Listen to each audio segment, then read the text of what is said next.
يصبح الخير، يصبح النور، يصبح الفرحة والسرور، يصبحكم مفوح بالياسمين.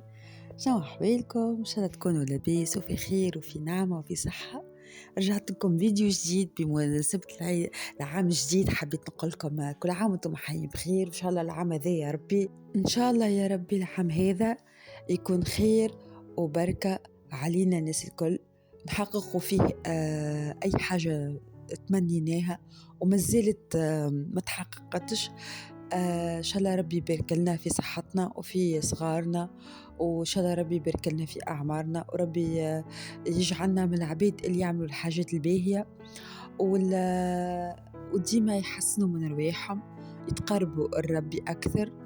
هذيك أهم حاجة، خاطر كل شيء زائل، فما حتى حاجة تدوم. لازم الإنسان يستثمر وقته وحياته في طاعة ربي سبحانه، في أعماله الصالحة.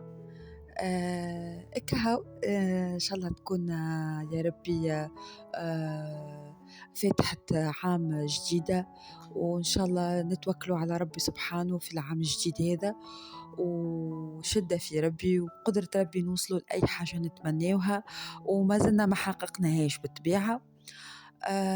هذيك هي الفايدة، مش الفايدة في أي حاجة أخرى. الحق معناه إكهو أي إنسان توا عنده مثلا أمنيات، إن شاء الله ربي يحققها له يا رب. شو أحوالكم انتوما؟ إن شاء الله تكونوا لاباس. هاني جيتكم صباح بفيديو جديد مزيان. عملت دورة خفيفة في سانتر فيل، قلت نصور لكم حاجات خفيفة. البنات راني ما بتيتش ديجا، أنا هبطت بالذمة، خذيت شوية حاجات وروحت. أصلا ولدي روح من الجارد، معناها لازمني نروح بيه، فهمتوني؟ كيما تشوفوا دورة خفيفة تك تك، وراني قاسيت برشا حاجات بالمونتاج. الحق هذاك عليه زاد صغرت الدورة أكثر. مشيت خديت بابيي كويسون ديجا باش تشوفوني كيفاش وقفت قدامه، وخديت المارون وعملت دورة لهنا. زاد خديت هذيك تشوفوا أي هذيا البنات، نوريكم حسيت مشتريات اللي شريتها من بعد بالطبيعة باش نوريكم حاجات خفيفة ولا تشوفوهم يا البنات. ميم با عملت دورة لهنا، أنا لوج على بوكيه هكا مزين نحب نحطه في الصالة. يوم كنت مهمشتي وكنت مزروبة، أما فما بوتيك آخر قمرته توريهولكم من بعد. نورمالمون إن شاء الله بقدرة ربي نرجع وناخو فما بوكيه عجبني. إن شاء الله ربي سهل وتسهل القدرة نرجع ناخو واحد منهم. نحب نحطه في الصالة هيك هو. جيت للبوتيك هذا المشهور عادي يصوروا فيه بريسك أي وحدة تعب وسط البلاد تصور البوتيك هذا من كثر ما فيه حاجات محليهم. ديجا شريت منه حاجات نوريكم من بعد. قديش محليهم الحاجات اللي فيه بصراحة مش نورمال والله. اللي ماك هما اللي قهروني يا البنات بالحق. راهو فما ديماغ توريهم لكم من بعد شوية، نورمالمون صورتهم. راهو والله ب35 معناها موجودين نشري فيهم. تشوف دي باج على انستغرام بيبيعوا فيهم ب35 و26 معناها مع الليفريزون. راهو الماغ عادي جدا تكلف لك 45 دينار، لهنا نلقاهم ب15 ب16 بالحق. معناها نص حق ماك، معناها انتي تبيع ب35 تلقاها هنا ب15. فريمون انا الله غالب نجمش نهبط ديما على خاطر عندي صغار ومربوطة. يعني اليوم ما نعرفش كيفاش عملت جرية، خليت بنتي عند امي وديجا ولدي في الجارد، ما نعرفش كيفاش عملت هالجرية وروحت. يعني راه في وقت قياسي راني هبطت. هما البنات نتصور بازرة معرضوكم، شفتوا الأسوام بالحق راهم يبيعوا فيهم ب35. راه هذوما زايدة لصحنا، هذوما متاع نوال أنا ما نشريهمش الحق.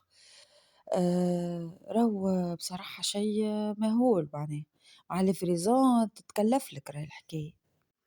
فريمون اللي تحب تشري حاجة عليها بوسط البلاد، على خاطر وسورتو تبدا مش مربوطة، فهمتوني؟ مش مربوطة مثلا بالصغير ولا ديك المشكلة. أما اللي تنجم ماذا بها تخبي فلوس وتشري من هنا من غير ما تقعد تشري، معناتها يتكلفلها ماك بحق زوز، فهمتو؟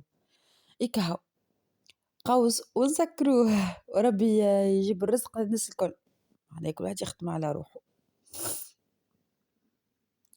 هاكا شفتو جولة محلاها، جيت لهنا البوتيك هذا ياسر عجبني. هاو لهنا عجبوني، شوفوا محلاهم بوكي بوكي يقتلوا دي بوكي يقتلوا، محلاهم محلاهم محلاهم بالحق. باش نرجع له هذا ان شاء الله بقدرة ربي، ان شاء الله يا ربي نلقى وقت ونرجع للبوتيك هذا. ديجا قمرته سيي. نحب ناخذ منه البوكيه اللي وريتكم الشيرة الأخرى المرة الأولى. من هنا يقتلوا يقتلوا يقتلوا بالحق بالحق نحب نرجع ناخذ والله. فما نورمالمون زوز 3 ألوان عاجبيني، نحب نرجع ناخذ منهم. نحب نبدل شوية هكا في الصالة، نحب نعمل لون هكايا يبدا مشره، عرفتوا؟ جيت للبوتيك هذا زاد نتصور البنات راكم تعرفوه الكل. ديجا انا لاحظت انه فماش برشا حاجات متبدله. يمكن فما بوتيكات طورت من رويحها، فما اللي قاعدين كيما هما. عجبني التابلو هذيك زاد مش نورمال، قالي ب170 محليه. ديجا حتى انا بقدرة ربي ناويه باش نبدل متاع الصاله، نحب ناخذ تابلو كبير هكا في مخي، اما نحب ناخذ حاجه مزيانه. هاو بعد ما كملت كدورة وكل روحت، قلت خلينا نصور فرد المرة. تشوفوش الكردونة راهي ما في ماهيش معبية، راهو انا حطيتهم باش ما يتكسروش وكا، وخاطر ولدي قاعد يدور ورايا قفت لا يجبدهم يكسرهم. خذيت من هذايا كما قلت لكم باش نعلقها. ديجا عجبتني عندي برشا وما نلقاهمش يعني الا ما نهبط وسط البلاد. محلاها علقتها هكا بالوقت كما شفتوا. وخذيت الشمعات هذوما باش نحطهم في فكل البوخت بوجي اللي عندي هذوكم. قعدوا بكل لي بوجيات وانا مش عاجبيني برشا، اما ما لقيتش ما نتلقاش بحذاك، فهمتوني؟ وهذوما الحاج الديكوراتيف هذوما الميزون ديكوراتيف عجبيني. البنات عندهم برشا، سألت على صغار قال لي صغار وفاء، وليت خديت كعبتين هكا، اما كل وحده موديل، فهمتوا؟ مش نفس الموديل. وليت خديت كعبتين قداش نحبهم وقداش شيخ عليهم، عندي برشا نحب نشري منهم والله. خديت هذيا باش نحطها في الكوجينة. خديت لها ديجا كيما شفتوا الشمعة متاعها من برا باش نحطها من داخل. معناها محليها محليها البنات قداش هبل عليهم، انا هذوما عندي برشا والله نلوج عليهم حتى ما لقيتهمش، راني حتى باش نشري معناها من الفيسبوك ولا من الانستغرام راهم ما لقيتهمش الحق. محليهم وليت قلت نهبط ناخوهم بيدي ونروح. خليت هذي زدا قداش عجبتني وقداش اخت عليها، حبيت تاع الصغار قال لي الصغار وفاء. ان شاء الله ربي سهل نرجع باش يجيب ان شاء الله نرجع ناخذ واحده اخرى صغيره تجيب جنبها تجي محليها. اش قولكم فيهم محليهم قداش اخت عليهم قداش فرحت بيهم مش نورمال والله. فرحت بيهم على الاخر على الاخر على الاخر يا البنات. جيت نلعب بهذي بليش كنت اعملها البنات فيكم، تشري حاجه تبدا تك تك تك تك، انا ما نرتاح الا ما نكملهم الكل. لاني علقت كيما شفتوا هذيك اللي قلت لكم عليها، بعديك راني بدلت لها بلاصتها هكا جبتها في الكوان شوي. وهذوما الديار اكل اللي خديتهم، واحده باش نحطها في الكوجينه واحده باش نحطها في الصاله تو تشوفوا. الثاني هذه باش نحطها ان شاء الله في الصاله.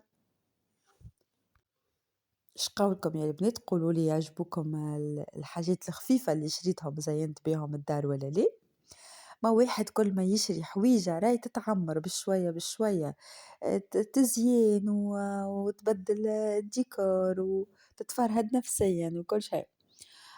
مش شرط معناه إنسان يشري كل شيء فرد مرة، بشوية بشوية كل ما تزيد حاجة كل ما الدار ما شاء الله تعمر. راهو هيك هاو باش نعمل هنا كوكيز، تبعوا الطريقة ما بنوا ما بنوا ما بنوا جاي بالرسم الكوكيز جاي مش عادي. يهبل.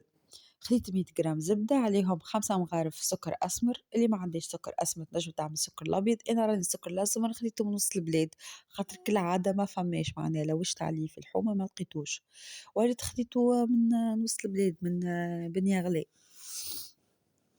يبيعوا فيها هكا بال100 جرام، تنجموا تاخذوا اللي تحبوا معناها.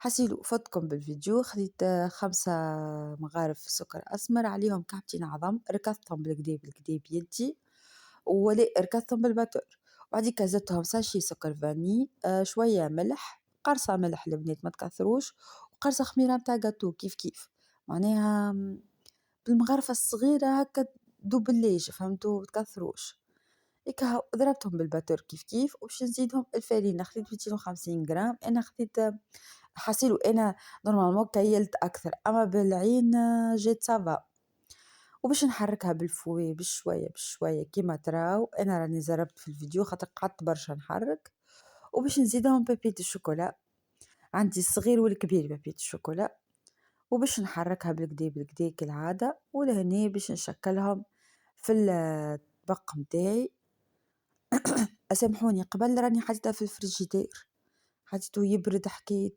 نص ساعة نورمالمون هكاك باش يشد روحه باش أنا نجم نشكلهم فهمتو.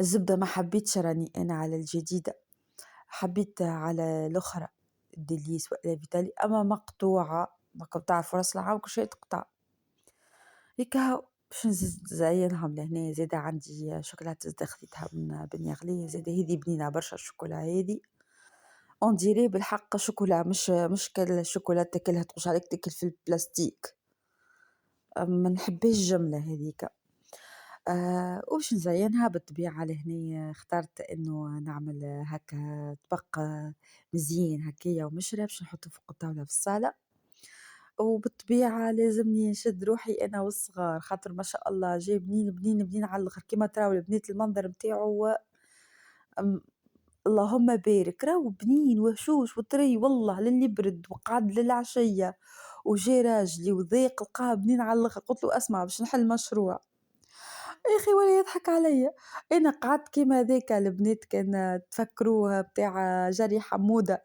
هذاك اللي يقول له يا غلطة عمري كل حاجة يشوفها يقول باش نعمل مشروع قاعد راجل يضحك علي كل حاجة نعملها وتجيبها يقول اسمع باش نحل مشروع عدا يقعد يضحك فهمت خاطر يعرفني ما نعمل حتى شيء في الاخر الله غالب ما بالرسمي انا ما نعرفش كيفاش نصور على اليوتيوب مع الصغار مع المسؤوليات مع الوقت كيفاش يجري الله مستعان وكها ديجا النهار راكم تشوفوا في ساعة يوفى وهذه الدار اللي شريتها باش نزين بيها تشوفوا بعديك باش نحطها شو ولدي شي يعمل بحذايا ولا يحب ينظف حتى هو هيك هاو باش اي هاو كسي بون حطيتها في وسط الطبق لقيت لها حل ولهنا عاد باش نجيب البخور وعملت قهيوة وعملت قاعدة ما نحكي لكمش يا البنات على الكوكيز راهو بنين بالحق اللي تعمل حويجة في دارها هكاكا ولا لوح بالحق أنا شريت كوكيز من الشارع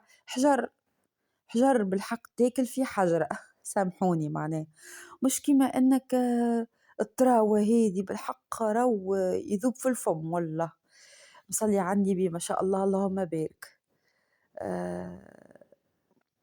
جربوه يا البنات ما تندموش حسيلو وصلت بكم ديجا لاخر الفيديو ان شاء الله الفيديو يعجبكم ان شاء الله كل عام وانتم حيين بخير ما تنسوش تعملوا لي اشتراك في القناه لي جيم نتاعكم كومنتيراتكم المزيانين نحبكم برشا